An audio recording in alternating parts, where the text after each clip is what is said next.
किसी भी निकाय या कण की दो तरह की अवस्थाएं होती हैं।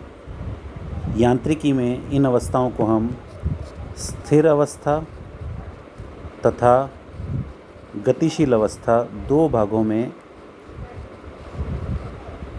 विभाजित कर सकते हैं। कोई भी कण स्थिर अवस्था में तब कहलाता है जब किसी कण की स्थिति में समय के सापेक्ष परिवर्तन नहीं होता और जो ऑब्जर्वर होता है कण को एक ही स्थान पर देखता है, तो ऐसी अवस्था में कण की अवस्था को स्थिर अवस्था कहते हैं। दूसरी अवस्था गतिशील अवस्था है, जिसमें समय के सापेक्ष कण की स्थिति में परिवर्तन होता है। ऐसी अवस्था को गतिशील अवस्था, गति अवस्था या मोशन की अवस्था कहते हैं। अर्थात मान लिया एक व्यक्ति एक ट्रेन के अंदर बैठा है। अगर इस ट्रेन के अंदर या बस के अंदर व्यक्ति की स्थिति को हम ग्राउंड से ऑब्ज़र्व करें और ट्रेन जो है या बस जो है वो एक नियत वेग से गति कर रही है, अगर व्यक्ति की स्थिति को ग्राउंड से ऑब्ज़र्व करें तो व्यक्ति भी v वेग से गतिशील करता हुआ दिखाई देगा। यदि इसी व्यक्ति की स्थिति को ट्रेन के अंदर या बस के अंदर खड़ा हुआ व्यक्ति कोई अनुभव कर रहा है, तो उस स्थिति में ऑब्ज़र्वर को व्यक्ति या कण स्थिर अवस्था में दिखाई देगा। अर्थात विरामावस्था और गतिशील अवस्था ये दोनों रिलेटिव मोशन हैं। अगर हम ऑब्ज़र्वर को ग्राउंड पे रख दें, ग्राउंड से ऑब्ज़र्व करें, तो जो कण या व्यक्ति है वो गतिशील दिखाई देगा, और बस के अंदर या ट्रेन के अंदर अगर ऑब्ज़र्व करें तो हमें व्यक्ति स्थिर अवस्था में दिखाई देगा। अर्थात मुक्त आकाश में इन अवस्थाओं को किसी अन्य पिंड या निकाय के सापेक्ष ही ज्ञात कर सकते हैं। अतः वह निकाय या पिंड जिसके सापेक्ष किसी कण की स्थिति को व्यक्त किया जाता है, उसे फ्रेम ऑफ रेफरेंस या निर्देश तंत्र कहते हैं। तो इसका मतलब निर्देश तंत्र क्या हुआ?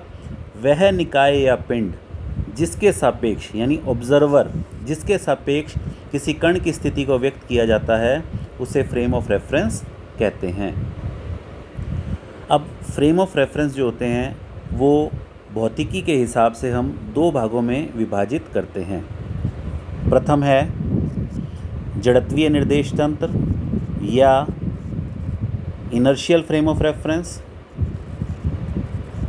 और दूसरा प्रकार है अजड़त्वीय या non inertial frame of reference.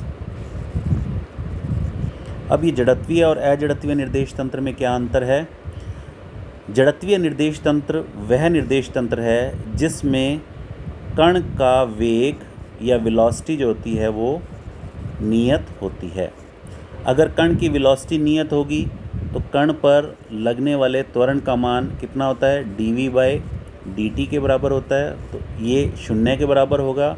और किसी भी कण पर लगने वाला बाह्य बल जो होगा वो m/a के बराबर, अगर हम वस्तु का द्रव्यमान स्थिर माने तो m/a के बराबर होगा। अतः त्वरण का मान भी, लगने वाले बल का मान भी 0 के बराबर होगा। अतः जड़त्वीय निर्देश तंत्र वह निर्देश तंत्र है जिस पर कण पर किसी भी प्रकार का कोई बाह्य बल कार्य नहीं कर रहा, तो वह निर्देश तंत्र जिसमें कण की गति त्वरण रहित दिखाई देती है, एक्सेलरेशन 0 के बराबर है, त्वरण रहित दिखाई देती है, या जिसमें कण का वेग या वेलोसिटी जो है वो कांस्टेंट होती है, ऐसे निर्देश तंत्रों को जड़त्वीय निर्देश तंत्र कहते हैं।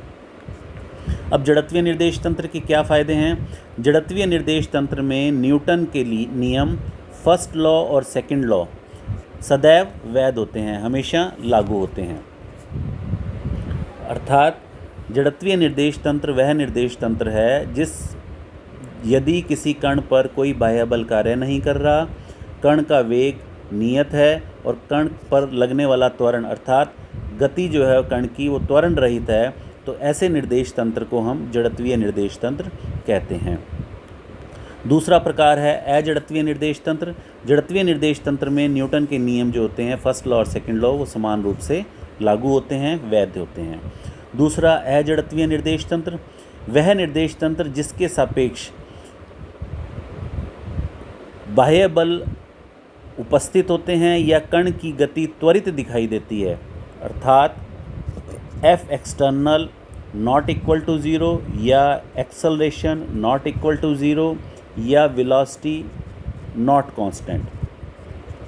ऐसे निर्देश तंत्रों को हम अजड़त्वीय निर्देश तंत्र कहते हैं। जितने भी रोटेटिंग मोशन हैं वो सभी अजड़त्वीय निर्देश तंत्रों के उदाहरण हैं। पूर्व की कक्षाओं में हमने पढ़ा था कि मान लिया अगर एक लिफ्ट जिसमें एक व्यक्ति बैठा है, अगर वो ए त्वरण से मूव कर रही है ऊपर की तरफ या नीचे की तरफ, इस स्थिति के अंदर न्यूटन के नियम जो होते हैं वो समान रूप से वैध नहीं होते, जबकि न्यूटन के नियम एक परिवर्तित रूप से वैध होते हैं। अर्थात अजड़त्वीय निर्देश तंत्रों में न्यूटन के नियम को हमें लागू करने के लिए कुछ इस नियम में थोड़े बहुत परिवर्तन करने पड़ते हैं, जिससे हम उन नियमों को लागू कर सकते हैं। तो आज हमने डिस्कस किया निर्देश तंत्र क्या होते हैं। निर्देश तंत्र को डिफ़ाइन करने से पहले हमने स्थिर अवस्था और गतिशील अवस्था को डिफ़ाइन किया। स्थिर अवस्था वह अवस्था है जिसमें किसी कण की स्थिति में समय के सापेक्ष परिवर्तन नहीं होता और ऑब्जर्वर को कण एक ही स्थान पर दिखाई देता है, इसे स्थिर अवस्था कहते हैं।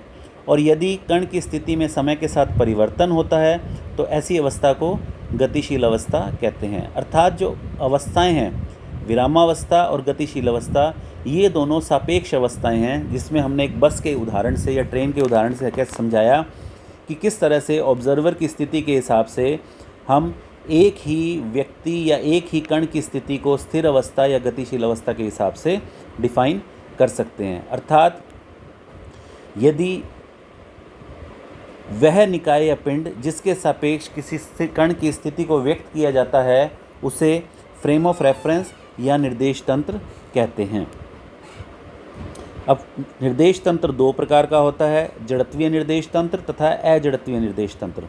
जड़त्वीय निर्देश तंत्र वह निर्देश तंत्र है जिस पर कण पर लगने वाले बाह्य बलों का मान शून्य होता है तथा जिससे त्वरण का मान भी शून्य होता है, अर्थात कण की गति त्वरण रहित होती है। ऐसे निर्देश तंत्रों को जड़त्वीय निर्देश तंत्र कहते हैं। जड़त्वीय निर्देश तंत्रों में न्यूटन का प्रथम और द्वितीय नियम समान रूप से लागू होता है। दूसरा है अजड़त्वीय निर्देश तंत्र, वह निर्देश तंत्र जिस पे कण पर लगने वाले बाह्य बल का मान शून्य नहीं होता, जिससे कण की गति त्वरित दिखाई देती है। ऐसे निर्देश तंत्रों को अजड़त्वीय निर्देश तंत्र कहते हैं। तो जितने भी रोटेटिंग फ्रेम ऑफ रेफरेंस हैं जिसके ऊपर सेंट्रीफ्यूगल फोर्स काम करता है, अभिकेंद्रीय बल काम करता है, ऐसे निर्देश तंत्र अजड़त्वीय निर्देश तंत्रों के उदाहरण हैं। इसमें एक सिंपल एग्जांपल हमने पूर्व में की कक्षाओं में लिफ्ट वाला एग्जांपल पढ़ा हुआ है कि अगर एक लिफ्ट ए त्वरण से ऊपर की तरफ या नीचे की तरफ जा रही है और लिफ्ट गुरुत्वीय क्षेत्र के अंदर रखी हुई है तो उस पर किस तरह से न्यूटन के नियम जो होते हैं वो परिवर्तित हो जाते हैं। अगर लिफ्ट ऊपर की ओर तरफ जा रही है तो इस पर लगने वाले बल का मान mg प्लस ma के बराबर होगा, यानी mg प्लस a के बराबर होगा, और इस सिस्टम पर लगने वाले न्यूटन का नियम mg माइनस ma या mg माइनस a के बराबर होगा। अर्थात अजड़त्वीय निर्देश तंत्रों में न्यूटन के नियम थोड़े बहुत परिवर्तित हो जाते हैं।